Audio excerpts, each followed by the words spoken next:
मनोज रांगे पाटील यांनी पुन्हा एकदा छगन भुजबळांवर हल्लाबोल केला आहे। मराठा ओबीसींमध्ये भांडण लावण्याचं काम केलं जाते असं जरांगे म्हणाले।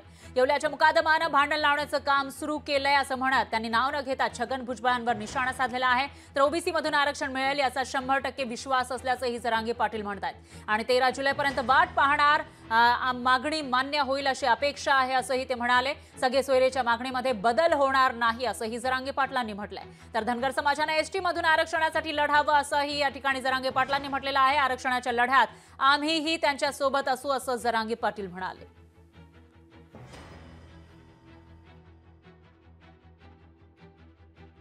हे सगळा करता करिता छगन भुजबळ आणि छगन भुजबळ हे घडून आणतायत। मराठ्यांचं गॅजेट नसतं।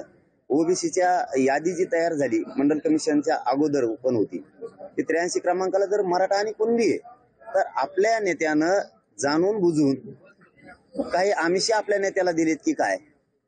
का हे मराठ्यांचं भांडण विनाकारण उकरून घेऊन सामान्य ओबीसीत आणि सामान्य मराठ्यात भांडण लावायचं काम करायला लागलेत हे त्यांच्या लक्षात आलंय। म्हणून ते सगळ्या जाती धर्माचे लोक रॅलीमध्ये सहभागी व्हायला लागलेत। आता तरी सरकारनं आणि ओबीसीच्या मुकादम जो आहे येवल्याचा त्यांनी सगळ्याचा कार्यक्रम लावलाय ओबीसीत आणि मराठ्यात भांडण लावायचा, त्या मुकादमानं तरी समजून घेणं गरजेचं आहे।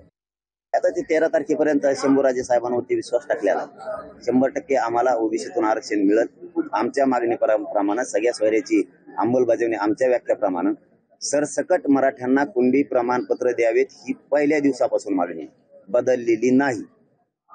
कुणबी आणि मराठा एकच आहे। 83 क्रमांकाला ओबीसीच्या यादीवरती कुणबी आहे, ज्या 180 जाती घातल्या आता त्या 300, 350, 400 झाल्या।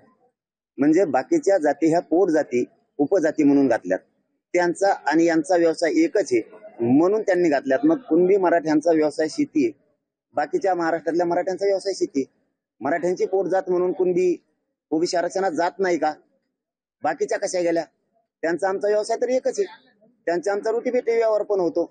जे तुमचे निकष आहेत ते आम्हाला का लागू होत नाही ही पहिल्या दिवसापासूनचीच मागणी बदललेली नाही। लोकशाही मराठी ऐका, पहा, जागरूक रहा।